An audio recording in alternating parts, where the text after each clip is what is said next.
91 medals. If you could juggle with a tennis ball, that has to do everything with shooting the ball. She's always played with the older kids. She's not afraid to take a little extra risk. She helps me work harder, and I help her work harder, like to push each other. She's played with the boys. Kid always has a ball at her feet. From what I've seen, it's effortless. Hi, my name's Angelica Alzugaray. I'm 12 years old and I play soccer. This is No Days Off. We're gonna work on just opening our hips and putting the ball far post. First impression was, this kid is amazing. How she plays, how she's able to connect, as well as be creative on the ball. I don't put limitations on her in games. I kind of let her play and have the freedom to play and express herself. Possessing the ball, moving the ball quickly, connecting, and understanding when and where we need to add the flair and that type of stuff to our games. That's the difference right there, right?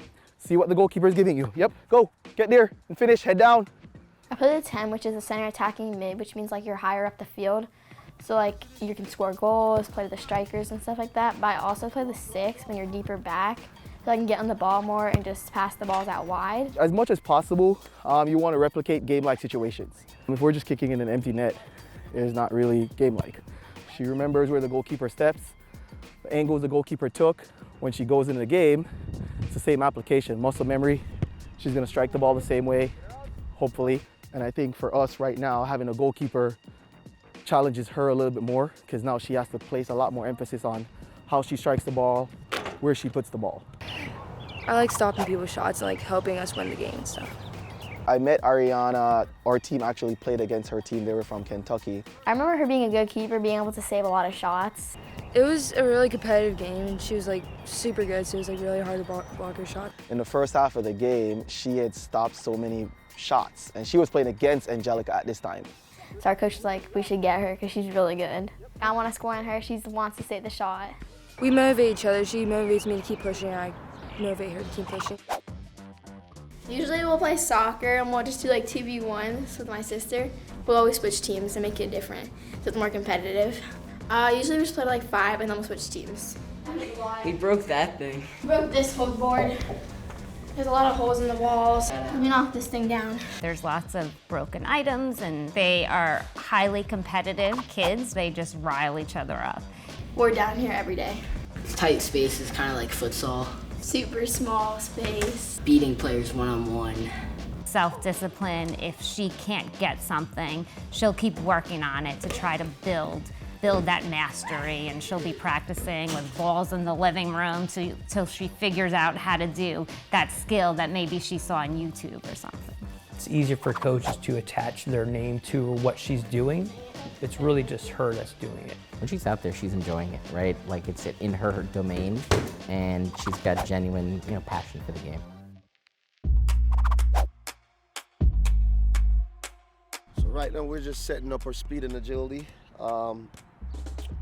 Every training we set up, it's like we go from real easy to intense. It's like going out to dinner. You go out, you get a drink, then you get your appetizer, then you get your main course, and then you get your dessert. So right now, right here, this is our appetizer.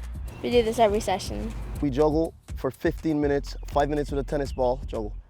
For you to be good at controlling the ball, you have to be really good at juggling. All aerial control comes from juggling a ball. We do a lot of like aerial control because a lot of the game, the ball is in the air. You have to be able to control it, get it down and play. That's why Messi and Ronaldo keep practicing every day and keep working on passing, because the more you do it, the better you get. And if you stop doing it, it's not like riding a bike. You will forget. We're close. We have sessions sometimes twice a day, weekends especially. So warm up, we normally do this without the ball, 15 minutes speed and agility, 5 minutes without the ball, 5 minutes with the ball, then 5 minutes with the ball aerially, whether it be header, chest, different techniques to go. We're very focused on high intensity passing. So this is just moving your feet, quick passing, quick twitch passing. So in a game, you'll be moving fast. So you get quick pass, touch and move, touch and move. Also just adding in the speed and agility, get used to high intensity passing and making sure her passes are crisp. This is gonna be our entree. So now she's gonna get some steak, and then after that, we'll jump into some lobster. Jabel, let's go. We're just sitting for the day when she's in the World Cup final and we all get to go watch and say, that's Jel. And we told you a couple of years ago that she'll be lifting a World Cup for the U.S. national teams because we just know she has that about her. So this is a picture when I went to Roosevelt's camp, and she just gave out signed autographs. And I also went to Heather Mitz's camp, so then I got this picture. You got to meet like players that you thought you would never meet, and you got to see how they played the game, and they gave us like great details on how to get better. And then this one is from when I was playing on a boys team, and the coach gave me like MVP, so he just gave me that. What we've been blessed, I'd say, from her early on coaches that she's had. She had a great coach in Ben Urso early on. She's the smallest kid out there. Her shorts barely fit. She's tugging them up the whole entire time. And I'm telling you, after that training session, I mean, she battled, she took people on. If you're not in top shape, you're gonna get replaced. Like, you have to be able to run for 90 minutes on an 11v11 field. That's the stuff that continue to make you better. The game doesn't change. Just trying to get, you know, those extra touches whenever she can. But know like, hey, you're not done yet. We're still doing this. Everybody's gonna tell you different things to get better on, which is why it's good going to like different coaches, because they all help you learn something else that's different. Thanks for watching my video. Make sure to like and subscribe for more.